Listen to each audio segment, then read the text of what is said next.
If you're a landlord, I'd like to give you some information on how to terminate a tenancy or get rid of a tenant.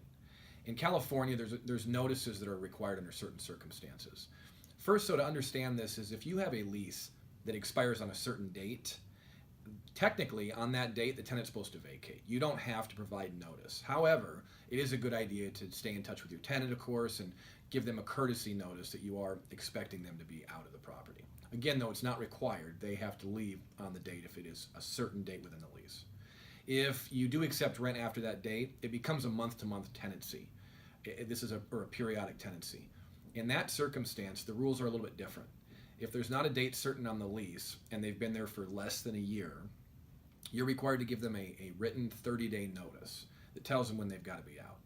If they've been there more than a year, you have to give them a 60-day notice, same thing, that tells them when they have to be out of the property. Another option you may have is if the tenant is not paying or in breach of some other covenant within the lease, you can serve a 3-day notice to cure or quit. This notice tells the tenant that they have 3 days to pay up or stop doing what they're doing or fix what they're doing wrong. And if they don't, they've got to be out. And after that date, you can move towards eviction if the cure has not been taken care of.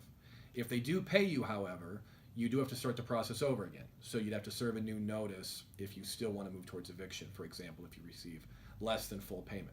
So as a landlord, you may want to reject a partial payment so that you can proceed to eviction. Keep that in mind. It is a way that tenants can sometimes extend things out by making partial payments. So the 3-day notice, 30-day notice, or the 60-day notice are generally the 3 types that most landlords will need to be familiar with to terminate a tenancy.